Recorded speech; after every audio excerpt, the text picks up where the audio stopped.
అనారోగ్యం, ఉద్యోగం, వ్యాపారం అప్పులతో బాధపడుతున్నారా? వెంటనే జేకేఆర్ గురువు గారికి కాల్ చేసి అపాయింట్మెంట్ తీసుకోండి.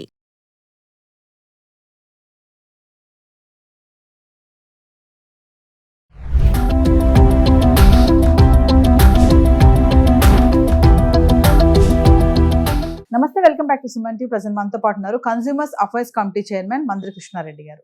నమస్తే సార్. నమస్తే మేడం.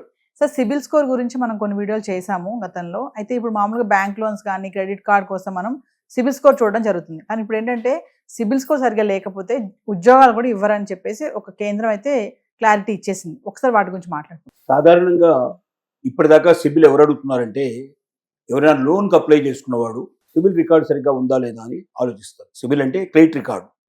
అంటే మీరు ఏదైనా ఒక అప్పు తీసుకున్న గతంలో అది సకాలంలో మీరు చెల్లించారా లేదా, అలా అప్పు గతంలో ఉన్న అప్పే మీరు చెల్లించకపోతే ఇప్పుడు తీసుకునే అప్పు మళ్ళీ తిరిగి చెల్లిస్తారనే నమ్మకం ఏమిటి?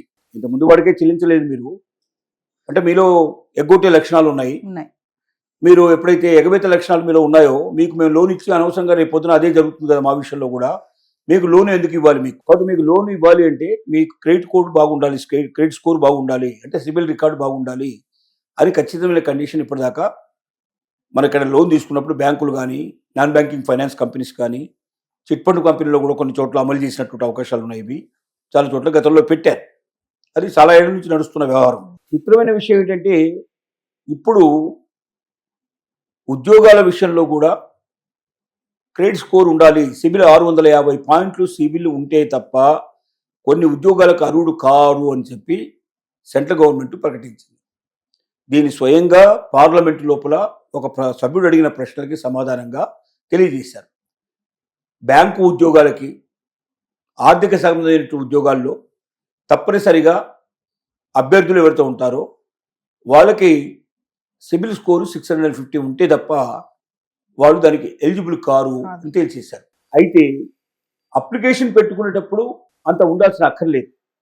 బ్యాంకుల్లో కానీ ఎక్కడికైనా కానీ అప్లికేషన్ పెట్టుకునేటప్పుడు 650 ఉందా లేదని చెక్ చేయాల్సిన అవసరం లేదు. ఉద్యోగం వాళ్ళకి ఇంటర్వ్యూస్ పూర్తయిపోయి ఉద్యోగ నియామక పత్రం ఇచ్చేటప్పుడు మాత్రం, ఉద్యోగంలో జాయిన్ అయ్యేటప్పుడు మాత్రం కంపల్సరీగా ఉండాలి. అంటే ఎవరైనా ఇంటర్వ్యూకి అటెండ్ అయ్యి తను సిబిల్ స్కోర్ తక్కువ ఉంటే అక్కడ పోయి డబ్బులు కట్టేసేసి తను మళ్ళీ ఆ స్కోరు పెంచుకొని తను ఉద్యోగంలో జాయిన్ అవ్వడానికి పాసిబిలిటీ ఉందన్నమాట. అంటే తన తప్పును సవరించుకోవడానికి అవకాశం ఉందన్నమాట. మీకు అర్థమైంది అనుకుంటాను. ఈ విషయం లోపల మనం చెప్పుకున్న విషయం ఏంటంటే సిబిల్ స్కోరు తను అప్లై చేసుకునేటప్పుడు, అప్లికేషన్ పెట్టుకునేటప్పుడు సిబిల్ స్కోర్ ఎక్కువ ఉండకపోవచ్చు, ఇంకా లోన్ అట్లాగే ఉండొచ్చు, తీర్చకపోవచ్చు, గతంలో తీసుకున్న లోన్ తీర్చకపోవచ్చు. తద్వారా సిబిల్ స్కోర్ తక్కువ కనబడుతుంది. అంటే 650 పాయింట్స్ ఉండదు, తక్కువ ఉంటుంది. ఎందుకంటే తీసుకున్న లోన్ ఇన్ టైంలో చెల్లించలేదు కాబట్టి అతని స్కోర్ పడిపోయి ఉంటుంది.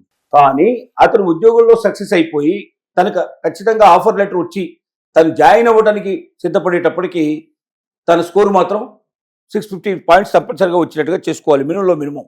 అంటే అతని లోన్స్ ఏమైనా ఉంటే కట్టేసుకొని క్లియర్ చేసేసుకొని అతను ఫ్రెష్గా వచ్చినట్టయితే ఆటోమేటిక్గా అతని స్కోర్ పెరుగుతుంది, అతనికి ఉద్యోగం వచ్చే అవకాశం ఉంటుంది. అంటే ఇది ఆర్థిక క్రమశిక్షణకు ఉపయోగపడుతుంది అనేది చెప్తున్న మాట. అంటే తన జీవితంలోనే తను తీసుకున్న లోన్ చెల్లించలేని వాడు ఇతరులకు లోన్లు ఆఫర్లు చేసి అతను ఖచ్చితంగా లోన్ చెల్లించమని గట్టిగా ఎలా చెప్పగలుగుతాడు? నువ్వు చేయలేని పనిని ఎటువాడు చేయమని చెప్పడానికి నీకు అసలు మానసికంగానే ఆ హక్కు ఉండదు. వాస్తవంగా చెప్పాలంటే అంటే ధర్మంగా నీతిగా ఏం కాదు ఆలోచించినప్పుడు నువ్వు చేయలేని పని ఇతను చేయమని చెప్పడం అనేది భావ్యం కాని విషయం. అది నువ్వే చేసిన పని అయితే నువ్వు తప్పనిసరిగా ఎటువాడు చెప్పగలుగుతావు.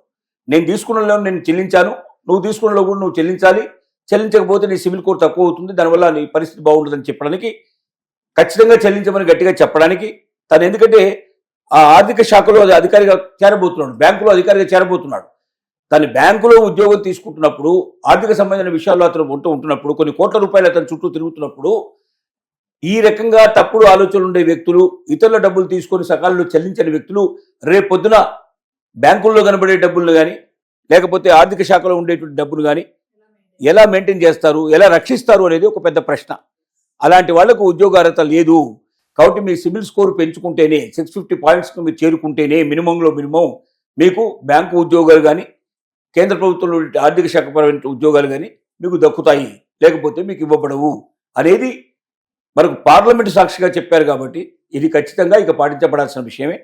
భవిష్యత్తులో ఎవరైనా బ్యాంకుల్లో ఉద్యోగాలు రావాలన్నా లేక ఆర్థికపరమైన ఉద్యోగాలు ఏవైనా కేంద్ర ప్రభుత్వం సంబంధించిన వాటిలో రావాలన్నా బహుశా రాష్ట్ర ప్రభుత్వాలు కూడా అలాంటి కండిషన్స్ పెట్టగలిగే అవకాశాలు కూడా కనపడతాయి. ఎందుకంటే కేంద్రాన్ని ఫాలో అవడం అనేది రాష్ట్రానికి ఎక్కువగా ఉన్న ఆనవాయితీ కాబట్టి ఇంతవరకు ఏ రాష్ట్ర ప్రభుత్వం కూడా అలా ఉన్న వాళ్ళకే మేము ఉద్యోగాలు ఇస్తామని ప్రకటించలేదు. కానీ ఇప్పుడు పార్లమెంట్లో సాక్షాత్గా ఈ విషయం ప్రకటించినప్పుడు ఆటోమేటిక్గా వాళ్ళు కూడా వచ్చి రేపు స్టేట్ గవర్నమెంట్స్ కూడా దీన్ని ఫాలో అయ్యే అవకాశాలు ఉన్నాయి.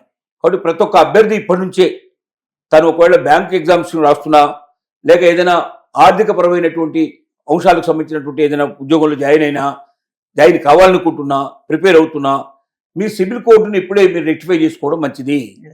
మీరు వెంటనే మీ పాత అప్పులు ఏమైనా ఉంటే తీర్చేసుకొని 650 పాయింట్స్ మీ సిబిల్ కోడ్ ఉందా లేదని ఒకసారి చెక్ చేసుకొని దానికన్నా దాటి ఎక్కువగా ఉండాలి తప్ప దానికన్నా తక్కువ ఉండకూడదు. ఉంటే మీకు ఆ ఉద్యోగం దొరికే అవకాశాలు లేకపోవచ్చు. రెండోది, ఒకవేళ పోటీగా ఏర్పడి ఎవరికి వారి ఉద్యోగం అని ఒకేసారి పోటీ ఉంటే కూడా సిబిల్ స్కోర్ తక్కువ ఉండేటువంటి వాళ్ళకి ఇవ్వకుండా సిబిల్ స్కోర్ ఎక్కువ ఉండేటువంటి వాళ్ళకి ఇచ్చే అవకాశాలు ఉన్నాయి. అంటే అప్పటికే మీకు కాల్ లెటర్ రాకముందే మీరు ఉద్యోగాన్ని కోల్పోయే ప్రమాదాలు కూడా ఉన్నాయి. కాబట్టి ముందుగానే మీరు జాగ్రత్త పడినట్టయితే ఎవరైనా అభ్యర్థులు ఉంటే వాళ్ళు జాగ్రత్త పడితే వాళ్ళ ఉద్యోగం ఖాయంగా దొరికే అవకాశం ఉంది తప్ప రిజెక్ట్ అయ్యే అవకాశాలు ఉండవు. అంటే ఈ సిబిల్ స్కోర్ కి జాబ్ కి మూడేంటంటే ఫైనాన్షియల్ డిసిప్లిన్ అనేది ఉండాలి అనేసి. అదే కదా, తనకు ఫైనాన్షియల్ డిసిప్లిన్ లేకుండా రేపు పొద్దున ఫైనాన్షియల్ డిపార్ట్మెంట్ సరిచేస్తాడు, ఎట్లా సరి చేస్తాడు, ఎవరైనా లోన్స్ తీసుకున్న వాడిని ఏ రకంగా అతను గట్టిగా చెప్పగలుగుతాడు, దానికి సంబంధించిన నిబంధనలు కరెక్ట్గా ఎట్లా చేయగలుగుతాడు.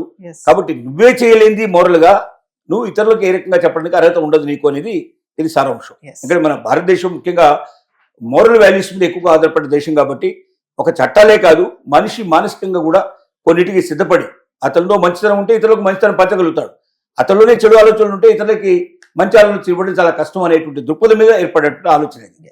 Thank you sir.